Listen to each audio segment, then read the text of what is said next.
What's good, YouTube? Welcome back to the channel. Welcome back to another reaction video. We got the end of hard hits in the NFL. Let's check this out. The most violent collisions on earth occur on the American football field.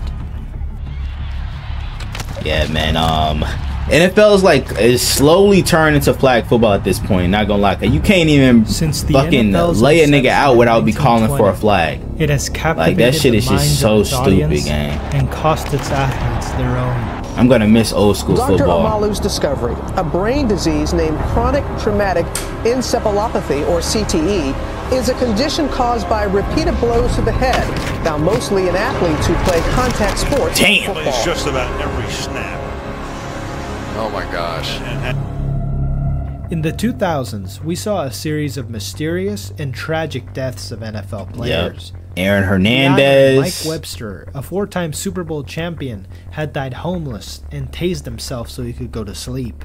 What the fuck? Former offensive lineman for the Steelers, who had been displaying erratic and violent behavior, was driving 100 miles per hour down the wrong side of the road and crashed into a tanker, dying on impact. Damn. R.I.P. man. Committed suicide drinking a gallon of antifreeze.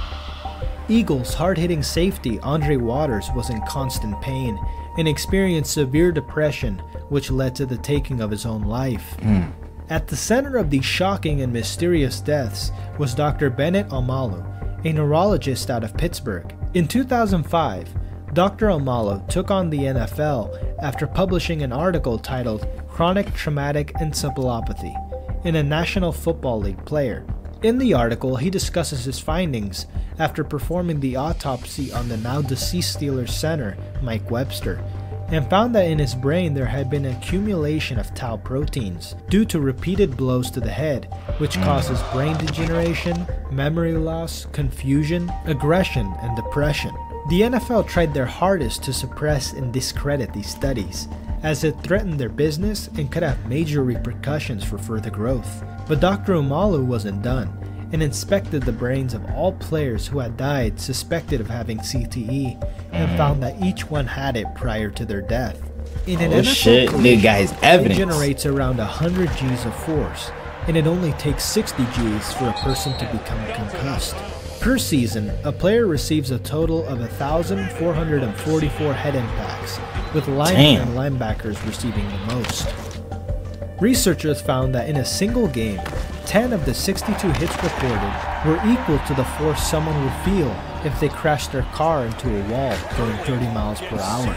God. The lead researcher, David Carmelo, went on to say, "Helmets are not designed or tested for how well they can protect your children against concussions. They're in fact designed and tested for their ability to protect against skull fracture." In 2011, former safety for the Chicago Bears, Dave Duerson, committed suicide.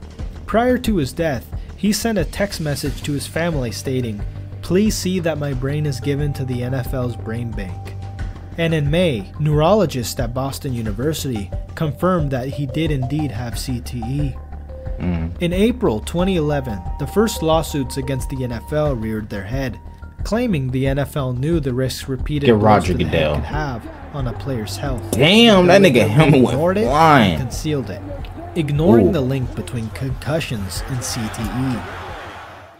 Then on May 2nd, 2012, Junior Seau passed away. Oh yeah. Seau's cause of one of the hardest hitting linebackers of all time, in man. The chest, drawing similarities to Dave Duerson, and wanted his brain to be researched and analyzed.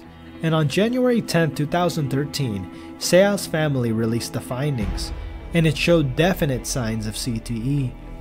Players came in swarms joining the concussion lawsuit against the NFL, and on April 16, 2016, the NFL reached a settlement. Without admitting wrongdoing, the NFL agreed to an uncapped compensation fund that would potentially cover over 20,000 retired players in exchange for a release of all concussion-related claims against the league.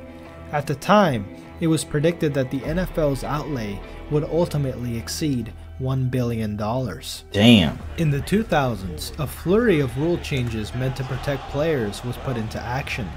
In 2002, the league stated, "It is illegal to hit a quarterback helmet to helmet anytime after a change of possession." But like, what I feel like, bro, like they should make helmets like way better than they are now. Like, I know some players want to, you know what I'm saying, look cool and shit, but bro, they got to start making the helmets more padded on the inside to help prevent concussions, bro, because yo, especially nowadays, bro, when motherfuckers like just getting whacked left and right, like especially for Tua, the way this nigga be dealing with concussion and shit, like they need better helmets, bro. Like, I know they got the guarding cap and shit, but I feel like, bro, they should have more padding on the inside of helmets, bro. It was illegal to grab the inside collar of the shoulder pads to tackle a runner, a horse collar tackle, aka the Roy Williams rule, in which Williams broke Terrell Owens' ankle with a horse collar tackle.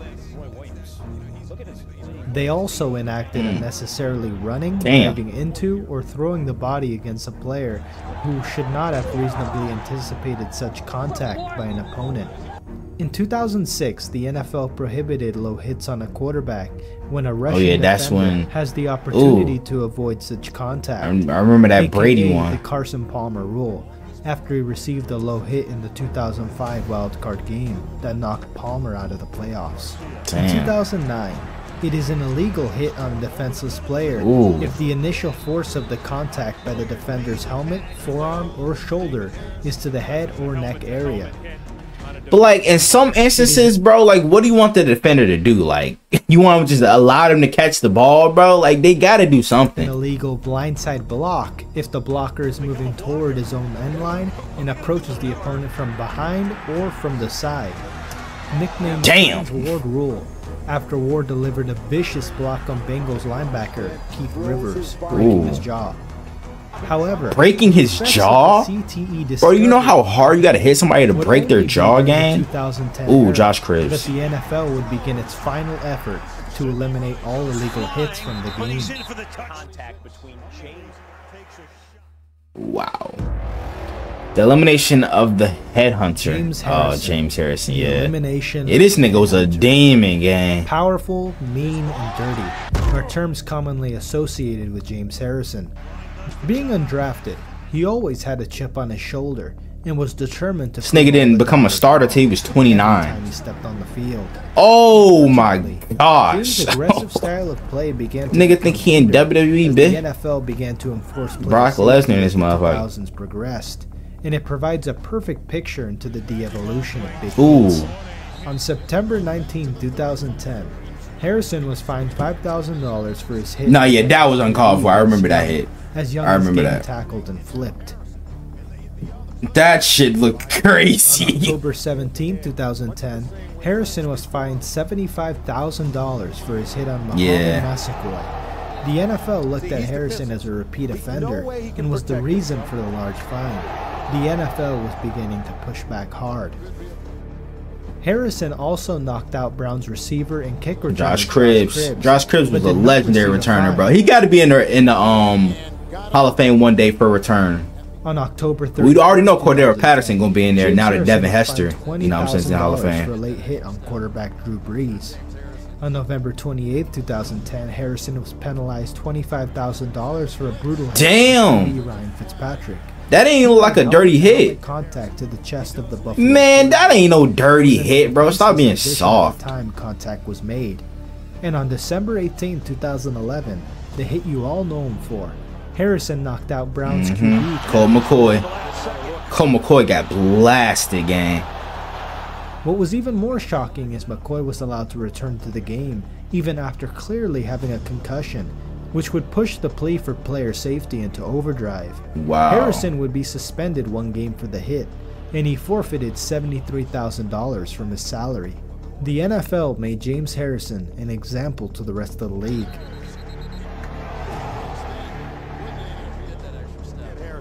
He does lead with the crown of the helmet. The Last Stand. The Last Stand. As big hits began to decline in the NFL through the implementation of heavy fines and suspensions. Yeah, I remember that hit. To thrive, and record after record came Derrick Henry. He's got Cup again. However, the elimination of hard hits, defenses stood their ground and made a high-speed collisions the hallmark of their defense. Sheesh. The Legion of Boom. Oh The yeah. Seattle Seahawks' legendary defense, Cam the Chancellor, bro. LOB, was made up. Who was the most hard hitting safety, bro? Is it him or Sean Taylor? I don't know, bro. I might have to get an answer. Sean Taylor, RP Sean Taylor, bro. Free safety. Sean Taylor was a different breed. Quarterback Brandon Browner and Richard Sherman, which were the original Legion of Boom. Cam Chancellor and Brandon Browner were the muscle of the LOB. Chancellor standing 6 feet 3 inches and Browner standing 6 feet 4 inches. Cam Chancellor played a lot bigger than he was. Reputation. You would think this nigga was like 6'3" or something. Of the LOB. He was truly a throwback to the headhunter days of football.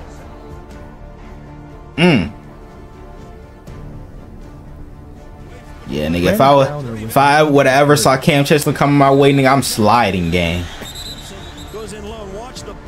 Oh! Nigga bullplexed his ass.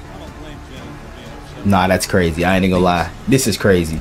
Bro, Jennings, how you gonna come towards this nigga Brandon Browner and he still get put on your ass, gang? Nah, bro. You getting your black card revoked. Oh, shit. In NFL history, and was one of the best press corners in the league. Hyper aggressive with a taste for blood. He would have been a perfect fit with the 70s Raiders along with Jack Tatum and George Atkinson. Combined with Sherman's lockdown defense and Earl Thomas' playmaking ability, they quickly became one of the most feared premier defenses in the league. The Jim Harbaugh 49ers. Jim Harbaugh's 49ers had one of the hardest hitting defenses of our generation, with the likes of Patrick Willis, Navarro Bowman, yeah, Dante Whitmer, and Deshaun Golson. Ooh, Dante Whitmer and Deshaun Golson. That nigga landed on his neck. Holy shit. Each one a certified headhunter that wreaked havoc on the field.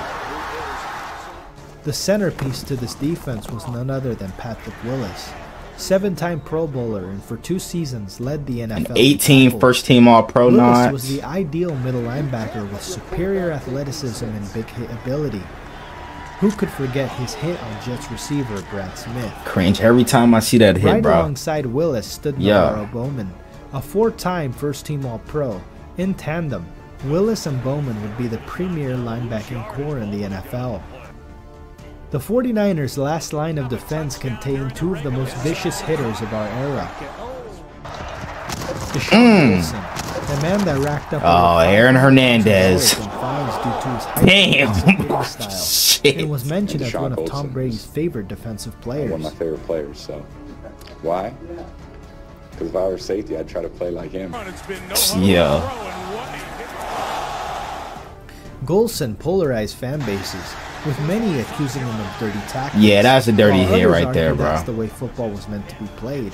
Nah, bro, you're not meant to play like that. Golson. Now the other hits were cool, you know what I'm saying, but this is clearly a dirty ass hit, bro.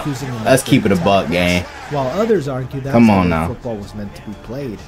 Golson was feared by all who entered the middle of the field, and for good reason. That's a clean hit. That's a clean hit. He led with the shoulder. Dante Whitmer was an equally hard-hitting safety that solidified the 49ers as a team not to be messed with. Whether it was Luke Wilson or Pierre Thomas, Whitmer was relentless and brutal. If you got away from Golson, you ran straight. Okay, yeah, that's a flag. Holy shit.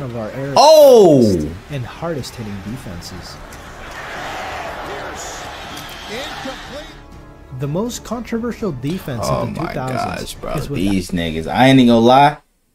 I feel like, bro, these niggas have always had bad karma ever since the Bounty Gate, bro. Without a doubt, Greg Williams' Bounty defense.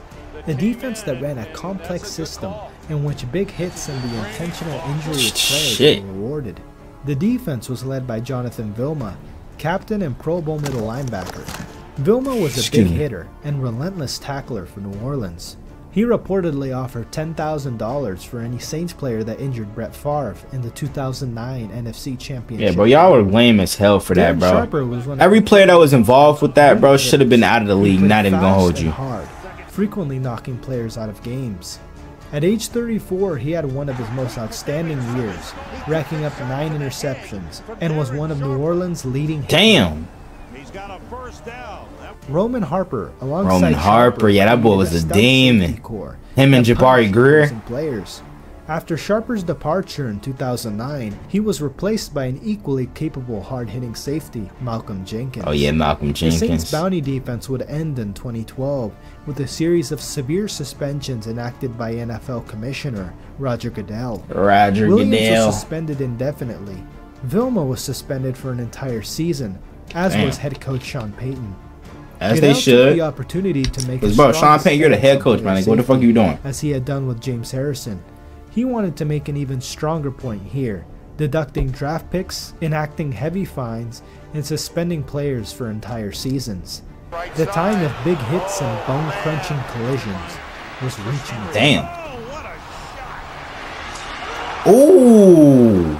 In 2010, a player who had just completed a catch is protected from blows to the head or neck by an opponent. Oh, shit! All defensive players. I ain't even gonna hold you, bro. I low-key miss these type of hits, bro. Even though, like, I care about the player's safety, but shit. From blows to the head. This is what football's supposed to be, gang. Hard hitting. In 2011, they enacted a receiver who has completed a catch is a defenseless player. But like, bro, honestly, what are you expecting to do, bro?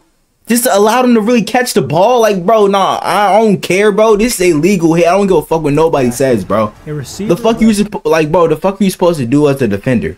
Like, really? Come on now. A defenseless player until he has had time to protect himself or has clearly become a runner.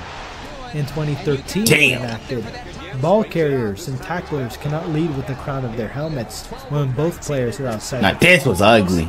And in 2016, players who are penalized twice in one game for certain types of unsportsmanlike conduct fouls. And they're the dirtiest player of all time right here, bro. Now I'm gonna come sue. It wasn't so much the rule changes, but their enforcement. Him or Vontaze Burfict. As fines got higher, players slowly began to realize that the hard-hitting that looked nasty, but again, what do you expect them to do? Drop off tremendously. Honestly, gang. With these new rules being enforced, players who were brought up and taught the old school nah, that's dirty. That's dirty. had to quickly adapt to the changing landscape of the game. However, with players not being fined for tackling high, and instead being advised to tackle damn, to avoid head is that Ryan Clark who delivered that hit? ACL injuries skyrocketed. Ooh, seasons were cut short and careers ended. The NFL's rule changes caused concussion rates to fall 35% from 2012 to 2015, and leg injuries to rise from 43 ACL-related injuries between 2002 to 2012 to 65 ACL-related injuries in 2014.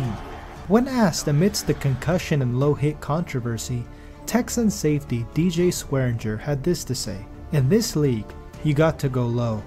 If you go high, you're going to get a fine." That is a bar. I ain't even gonna lie. If you go high, you're gonna get a fine. That's low-key a bar, gang. ACL-related injuries caused concern amongst the league. The NFL was dead set on the concussion crisis and eliminating all forms of play that could lead to CTE development. But one player stood in their way. The final headhunter. Who? Vontaze Burfict. Oh my gosh, this nigga, like, bro, I don't really, you know what I'm saying, hate players. But like, if there's one that I actually really fucking despise and hate, bro, I don't like to say hate because, you know what I'm saying, you'll go to hell if you say you hate a player. I'll say I despise Vontaze Burfict, bro. Like, dead ass, this nigga was the most dirtiest player of all time. And the fact that he was in the AFC North, bro, I get to see him play dirty twice a year. Like, yo. Ranking him since his days playing high school football and played with violent intentions. Like, this nigga was pissing me off. He was eager to make a name for himself, even if he had to break some. What the fuck? Hold up, I know he ain't just push a ref. To make a name for himself. This nigga really did. Wait, why is the ref even right there in the first place? Even if he had to break some rules to do so. On September 22nd, 2013, Burfict and the Bengals faced off against the Green Bay Packers. This is where Burfict's infamous reputation began. James Jones, receiver for the Packers, caught a ball middle of the field and received a big hit from Burfict, sending him to the turf. Burfict would be fined $21,000 for a hit on the defense. As he should. On November 1st, 2013, Burfict was fined for spearing Jets receiver Stephen Hill. He was like, come on, bro. That shit is so uncalled for, gang. This bitch ass nigga. 2014, Burfict was fined $25,000 for a series of illegal plays against the Carolina Panthers, including twisting the ankles. Like, bro, look at this nigga, bro. Carolina Panthers, including. No, I swear, if I was playing football and this nigga Vontaze Burfict would have did this shit to me, I promise you, I would have pulled a Myles Garrett special, my nigga. Oh my gosh, bro. Like, it is crazy how much I despise this nigga, bro. And tight end Greg Olsen. This nigga's such a dirty ass player. Kelvin Benjamin that knocked him out of the game. On December 18, 2015, he was and like, bro, and after he got his shit rocked by Juju, bro, I earned 10 times more respect for Juju after that moment, bro. Cause bro, somebody had to do it. Knees and 2 unnecessary roughness penalties. The sideline and bumped out of bounds inside the 40, and that is complete. 3 yards. And then he pretty much had to hit that gave AB CTE. That's the Castro coming in there trying to get Burfict off the pile. On January 11, 2016, Burfict was fined another $50,000 for. Yeah, like, bro, that's so uncalled for, bro. Weird ass nigga. Increased dramatically after he is identified as a repeat offender. Then on January 9th, 2016, the shot you all know him for was when Burfict delivered a Antonio headshot Brown on receiver Antonio Brown, which caused the NFL to suspend him for 3 games. Should have suspended him for the rest of the season. $2,941. That's such a specific number, bro. On August 28, 2017, Burfict was fined for hitting a defenseless player, Anthony Sherman, fullback for the Chiefs. Hey, come on, costing bro. him an astounding $1,400,000 Oh yeah. in fines. Yeah. On October 19, 2018, Burfict was fined $112,000. Like, look at this nigga, bro. Hits on Antonio Brown. On December 17, 2018, he was fined over $53,000 for a head-to-head hit on Broncos fullback Andy Jankovic. What a collision. Vontaze Burfict with a hard hit. Vontaze Burfict's final play would come when he was playing for the Oakland Raiders and delivered a head-to-head hit on Colts tight end Jack Doyle. Like, look at this nigga, bro. $163,787 and suspended for an entire season. Out of the game and gone for it. Vontaze. This nigga smiling too. Burfict's story marked the end of hard hits, or at least what they used to be. With the finding of CTE and the damaging effects repeated hits to the head can have on a player, the NFL was forced to take action and eradicate forms of hitting that may contribute to the development of CTE. Launching initiatives such as Heads Up Football, advocating and implementing a safer form of tackling that reduces the impact on the head. Old school players brought up on the hard-nosed, old-school style of hitting had trouble transitioning to the new age of heads-up football tackling. However, players entering the league were well adjusted to the rule changes, and the low-hit controversy faded away. In the following years, the NFL would continue to enact new rules to protect players. In 2017, they enacted a rule that allowed for stronger enforcement of penalties for very egregious hits, encouraging officials to eject players who perform such hits, and if they fail to do so, the competition committee recommends that the player be suspended for 1 game. In 2018, it is now a foul when a player lowers his head to initiate and make contact with his helmet against an opponent. It will incur a 15-yard penalty. In 2019, they banned all blindside blocks. Yep. And in 2021, defenseless player protection is expanded to a kick or punt returner who is in possession of the ball, but who has not had time to avoid or ward off the impending contact of an opponent. With the constant innovation in protective gear, good tackling practices, and the continued enforcement of player safety, the NFL will help ensure the health and safety of their players. But even with its dramatic reductions in concussions, the likelihood of players developing CTE in their later years is still very real. In a recent study, they found that it's not necessarily a big hit that leads to the development of CTE in a player, but the repetition of head impacts throughout the course of a football career. Football will always be a collision-based sport, and with that comes risk. The NFL is making great strides in player safety, but can only do so much. Sean Taylor, man. Based off blocking and hitting. Harry Kipple. He is bombed by Scott Brantley, and he's hurt. Damn, man. That is the end of hard hits, bro. Man, it is crazy that we will never like really witness like the hard hitting style of football anymore, bro, because the NFL is just so soft. You know what I'm saying? Nowadays, like, I understand like you want your players to be safe and shit like that, but bro, like I'm just gonna miss that style of football, bro. Like, not gonna lie. But hey, I want to know what you guys think down in the comments below. Y'all let me know what other NFL videos y'all want me to react to. Without further ado, I'm out. Yeah.